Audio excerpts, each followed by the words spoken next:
As a hemophiliac who lives with arthritis and joint deformation, who's lived with an inhibitor, whose body's produced antibodies from exposure to HCV, who's lost a sibling to an intracranial bleed, who's had some fierce battles with insurance about coverage, I feel like I have a pretty comprehensive, solid bleeding disorders resume. I've earned my hemo stripes, so to speak. But this trip, actually visiting community in the developing world and capturing their stories, I don't mean to sound hyperbolic, but it was literally life-changing. It's been about 8 months since we were in Dakar. It was my first time meeting community in the developing world, and still I find myself getting emotional when I think about how graceful and thoughtful and strong everyone was. And when I think about the stories of selling 80% of one's farm to pay for hospital bills, or the stories of a parent staying up night after night with a child screaming in pain from a bleed, or the many stories of their children dying from bleeding episodes.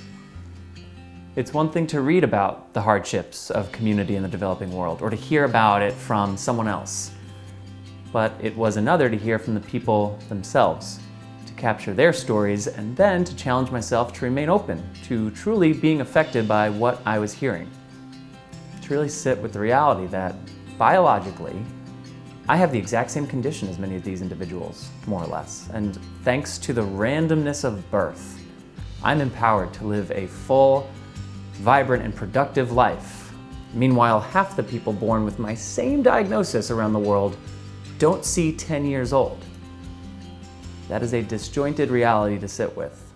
In our conversation with Matthew, we asked him how it could be that he didn't know what his 5-year-old was suffering from and ultimately died from was hemophilia, when other members of his family living in the same village had been diagnosed. How could it be that there was no conversation or discussion of hemophilia in the village, or at least in the family?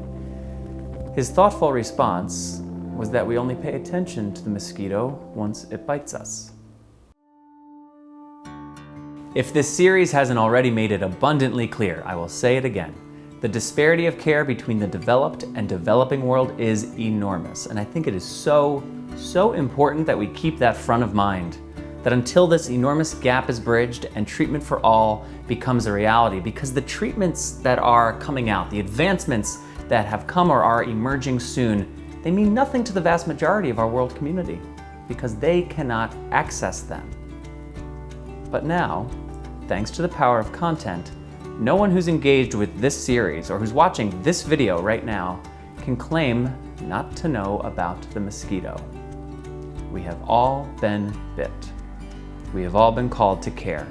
And I urge all who are watching to spread the word about this series, to learn more about the vital, life-saving, and necessary work the WFH Humanitarian Aid Program is doing for our international community, and support their continued efforts to treat those in the international bleeding disorders community who are most in need. Thank you for your attention and your compassion.